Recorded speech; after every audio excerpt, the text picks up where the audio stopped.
Good evening to all of you. स्वागत है आपका हमारे YouTube channel mathematics by S Thakur में। उम्मीद है सभी लोग आप अच्छे होंगे। हमने इंग्लिश में अनसीन पैसेज का जो प्रोसेस चल रहा था उसमें से 3 पैसेज हमने डिस्कस कर लिए थे। आज हमारा चौथा पैसेज होगा। चलिए देरी न करते हुए पढ़ते हैं कि अनसीन पैसेज ही हमारा कौन सा है, 4 number.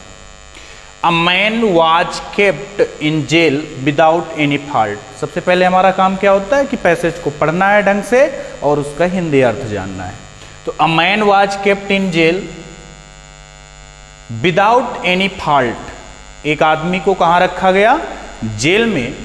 Without any fault, without मतलब बिना, एनी माने कोई, फॉल्ट गलती के, बिना किसी गलती के उसको कहाँ रखा गया? जेल में। When the king visited the jail, जब किंग ने विजिट किया कहाँ? जेल में। When the king visited the jail, he told him, जब राजा ने कहाँ विजिट किया? जेल में। he told him, उसने कहा, किसने कहा? ये आदमी जिसको कहाँ रखा गया था बिना किसी गलती के? जेल में।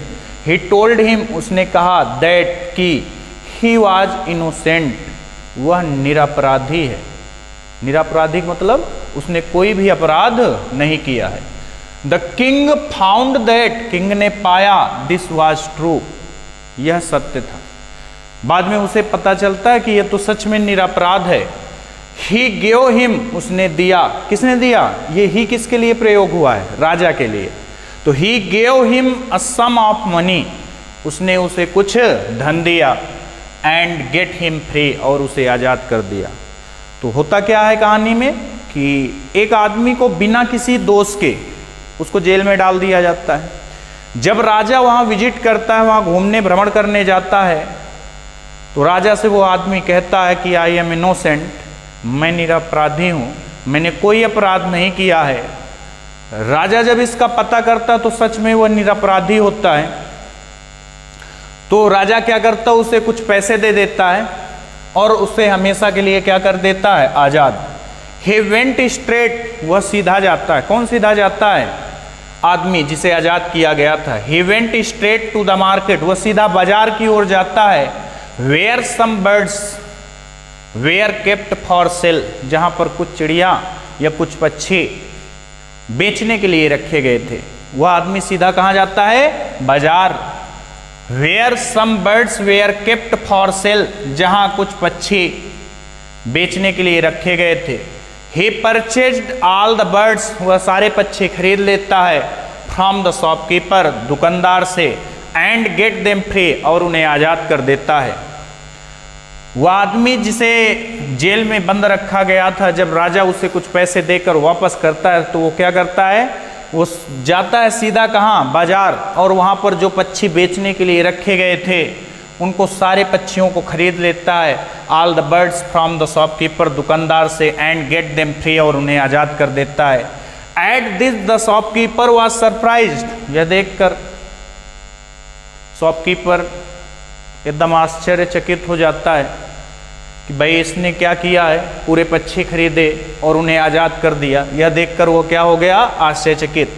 देन द मैन सेड, तब आदमी ने कहा, if you had been in prison, if you had been in prison, यदि तुम कैद में रहे होते, कैद खाना, प्रिजन जेल, यदि तुम जेल में रहे होते, लाइक मी, मेरी तरह, फॉर नो फॉल्ट, इसमें कोई फॉल्ट नहीं है, you would have done the same, तुम भी ऐसा करते। कैसा? जैसा मैंने किया है। तो ये किसने बोला? ये बोला देन द मैन सेड, वह आदमी जिसे आज़ाद किया गया था। तो अब क्वेश्चन देखिए, पढ़ते हैं। पहला question, why was the shopkeeper surprise, shopkeeper surprise क्यों हो गया था? तो देखिए आंसर लिखना कैसे वो सुनिए। जब कोई क्वेश्चन व्हाई से शुरू हो तो मैक्सिमम टाइम आंसर आपको काहे से देना होता है? बिकॉज से। तो सबसे पहले हमको लिखना क्या है? सब्जेक्ट। सब्जेक्ट यहाँ पर क्या है? The shopkeeper. इसके बाद हेल्पिंग वर्ब, तो द शॉपकीपर वाज, शॉपकीपर लिखा रहेगा, वाज यहाँ आ जाएगा। तो द शॉपकीपर वाज, वाई हटा देना है, उसको नहीं रखना, ये क्वेश्चन वर्ड है। तो द शॉपकीपर वाज सरप्राइज्ड, दुकानदार आश्चर्यचकित था। इसके बाद क्या लिखेंगे? बिकॉज। क्या लिख देंगे? Because. The shopkeeper was surprised, दुकानदार आश्चर्यचकित था। बिकॉज, क्योंकि। अब यहां देखिए क्यों आश्चर्यचकित था।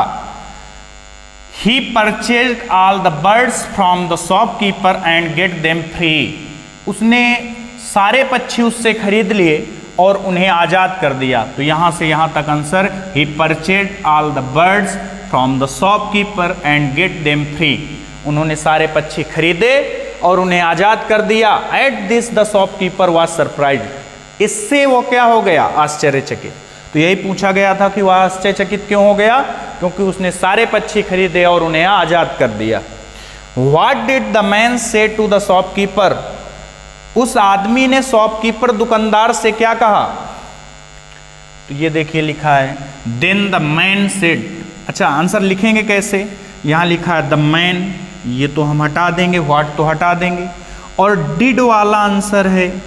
अब यहां पर डिड तो लिखेंगे नहीं क्योंकि हमें साधारण बनाना है, और साधारण वाक्य पास्ट इंडेफिनिट का काहे से बनता है? सेकंड फॉर्म से। तो सबसे पहले सब्जेक्ट लिखेंगे द मैन, और इससे की जगह अब क्या लिख देंगे? Second form said.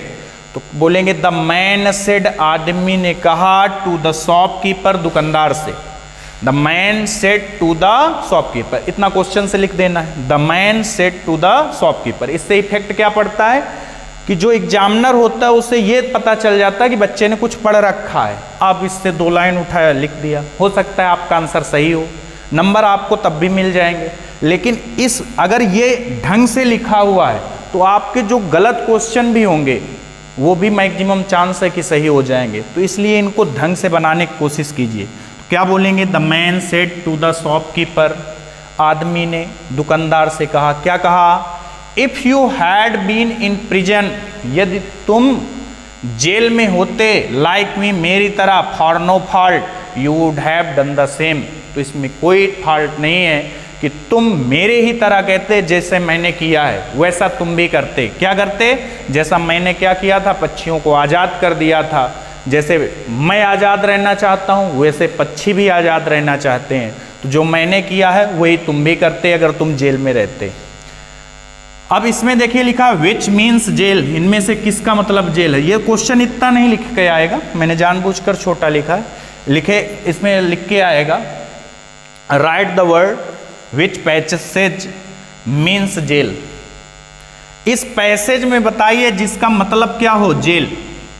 अभी हमने आपको बताया था एक वर्ड, देखिए ये लिखा हुआ है क्या? प्रिजन। प्रिजन का मतलब क्या होता है? जेल। PRISON, प्रिजन मतलब जेल, कैद खाना, और जेल का मतलब भी क्या होता है? कैद खाना। अगला क्वेश्चन है कि अपोजिट ऑफ सोल्ड, ये याद रखना कि जो यहाँ पर फॉर्म दी हो वर्ब की वही फॉर्म हमें लिखनी है।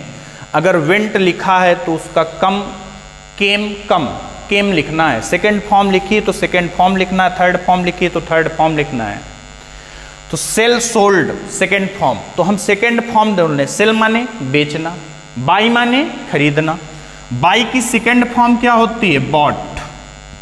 लेकिन अभी समस्या है, समस्या यह है कि हमने इसका एंटोनिम्स तो लिख दिया अपोजिट वर्ड कि सेल माने खरीदना, सेल के सेकंड फॉर्म है तो हमने बाई की सेकंड फॉर्म बॉट लिख दी। क्या बॉट कहीं पर इसमें लिखा हुआ है? तो आप बोलेंगे सर नहीं लिखा हुआ है। फिर क्या करेंगे? यहाँ देखिए एक वर्ड लिखा है परचेज, तो परचेज माने क्या होता है? खरीदना। तो हमें बेचना की ही मीनिंग तो अपोजिट ढूंढनी, तो परचेज माने खरीदना होता है। परचेज के सेकंड फॉर्म भी लिखिए, तो यहाँ पर क्या लिख देंगे? परचेज्ड। तो ये भी सही है लेकिन हमें पैसेज में ढूंढना है, इस वजह से यहाँ पर क्या लिखा जाएगा? परचेज्ड। तो उम्मीद है आपको यह वीडियो अच्छे समझ में आया होगा। अगर वीडियो अच्छे समझ में आ रहा हो तो ज़्यादा से ज़्यादा लोगों तक शेयर करें। Thanks for watching my video.